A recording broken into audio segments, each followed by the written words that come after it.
So what is it that these five classics have in common? Is it the music genre that they fall into? Well, unless Etta James, Kurt Cobain, and Ringo Starr start a grunge band, no. Is it the years in which they were released? With Oh Boy having been released in 1957 and Heart-Shaped Box hitting the radios in 1993, not likely. Could it be that most of the musicians performing them are dead? Not quite. What is it then? The answer is simple. Vinyls. Vinyls? Yes, vinyls. All five of these examples were originally released on vinyl records. Until the mid-1980s, every album was released on vinyl record format. Vinyl records were common in households across the world.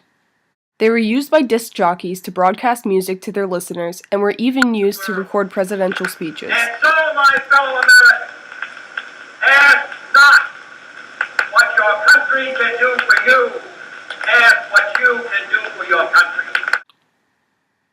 Every town had its own record shop, and most citizens had their own record collections. But, as with any technology, vinyl records started to become obsolete with the invention of CDs. By the 1990s and early 2000s, CDs seemed to have completely taken over, and records had become a rarity. Even more devastating to the vinyl record was the invention of MP3s. Now people had multiple vehicles for portable music, as opposed to a stationary, bulky record player. So, if vinyl records are so obsolete now, why are we still talking about them? Because they're making a comeback. As depicted, vinyl record sales spiked 25% in just 5 years, with an increase in sales of over 50% in 2007 to 2008 alone. As the sales of vinyl soared, the sales of CDs started to plummet. In 2011 alone, CD sales dropped by 13%. Record players are starting to become more common in households once again, with stores geared towards young people such as Urban Outfitters offering record players and vinyl albums for sale. Simultaneously, CD players begin to resemble relics of the past. What is it about vinyl that's encouraging their comeback? Many simply enjoy the nostalgia that accompanies the experience of sitting by a record player and listening to the snap, crackle, and pop of the grooves. Some audiophiles, however, argue that vinyl records really do have a warmer sound to them. As surprising as it may seem, there actually is some truth to this. It all comes down to the science of how music is recorded. Vinyl records are recorded through a process called analog recording. When a sound is analog, it means that it is original recording. In contrast, a digital recording takes snapshots of the analog signal at a certain rate. To make it a little easier to imagine, the pink in this image represents the actual audio being recorded.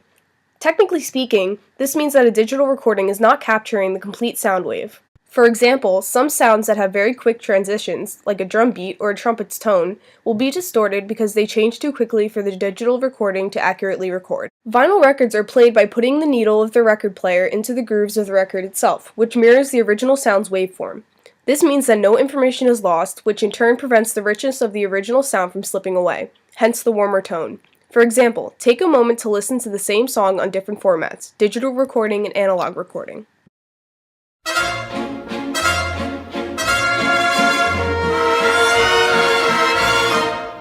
Cet air qui m'obsède jour et nuit, cet air n'est pas né d'aujourd'hui.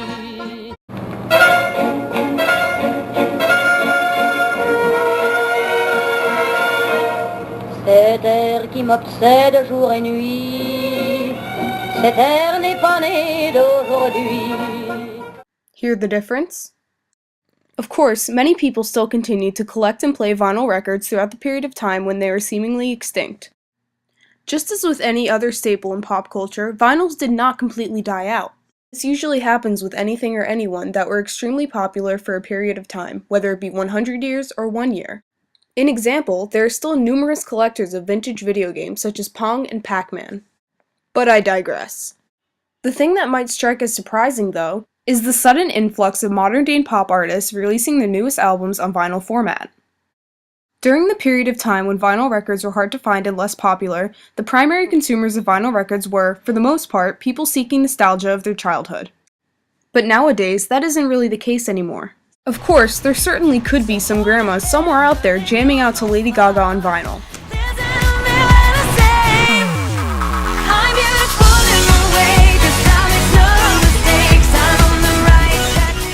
Anything is possible. However, vinyl records are starting to be marketed towards a younger audience. If you're lucky enough to find one, walking into a record store, one will find it teeming with young adults and teenagers. In addition, most of the time the store clerks will be young people as well. Vinyl records are becoming an ever-rising trend among young people. Noticing this trend, more and more big record execs are releasing their new albums on vinyl. Artists from Lady Gaga to Two Door Cinema Club can be heard on record players across the nation. Even dubstep artists like Skrillex are gracing the turntables of the world.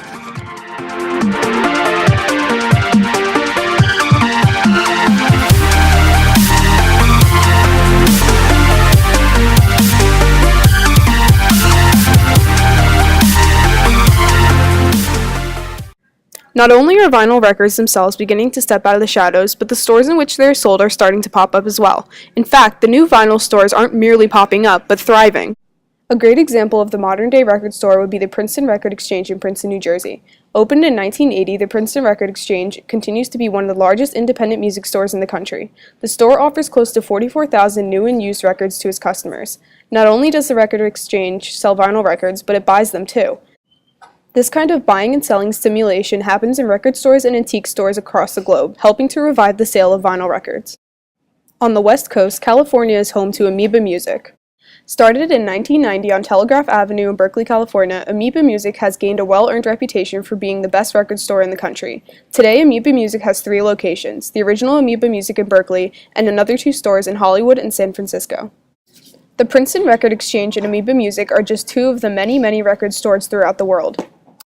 Every day, customers around the world visit these stores and purchase their choice of records, giving lifeblood to the vinyl industry. An essential to the survival of vinyl records is the collectability of the items. A whole community has sprung up around the trading of records. It's not exactly clear what it is about vinyl records that bring people together. Maybe it's the novelty of reviving a thing of the past. Or perhaps it's simply the warm sound of the needle on the groove. It could even be that vinyls allow the sharing of your music with other people in a very unique way. Whatever it is, it keeps you coming back for more. Once you buy your first record, you develop this desire to acquire more. So the ultimate question here is, will vinyl records continue to regain their popularity, or is this just a fad? As with any large trend, it's hard to predict exactly which path it will take. On one hand, vinyl records could continue to become an essential part of the music industry again. On the other, within a few years, vinyls could lose their spotlight once more. However, taking all of the great qualities of vinyl records into account, personally, I believe that vinyls are here to stay.